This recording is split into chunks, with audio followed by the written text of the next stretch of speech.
Ano? Ayan, ayan.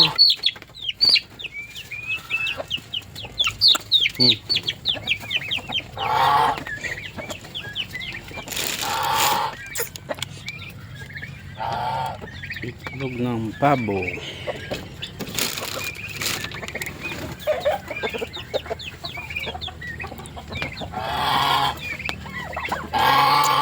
Maulan. Ayan mga lods.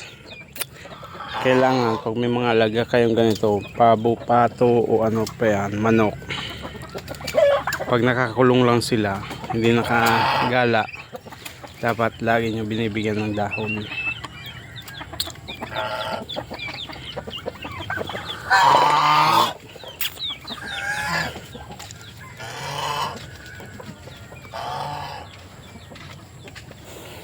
Eto na, naglilimlim. Bago to nililimliman ito, ito yung incubator. Yan, pag may umiitlog, kinukuha ko agad. Kasi para di mabasa. Iniipon ko. Then, pag medyo madami na, lalagay ko dun. So, naglilimlim. Yan, mga nangingitlog na yan. Pero yung pato natin, wala pa. Wala pang nangingitlog. Ayan. Ito, mga manok.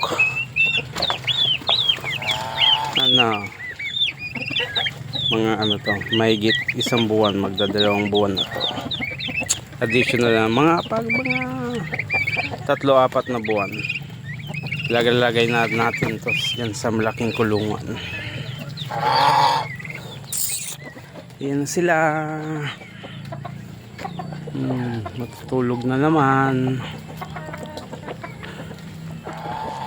At may nag-iitlog pala dito manok. Yung isang araw ko lang nakita. Ito. Yan, may 3 na. Sana hindi mabasa.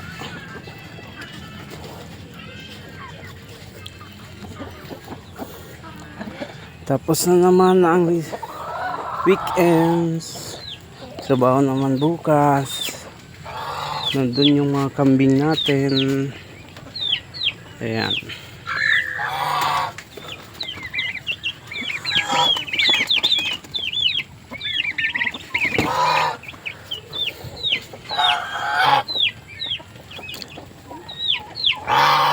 Happy farming mga lods.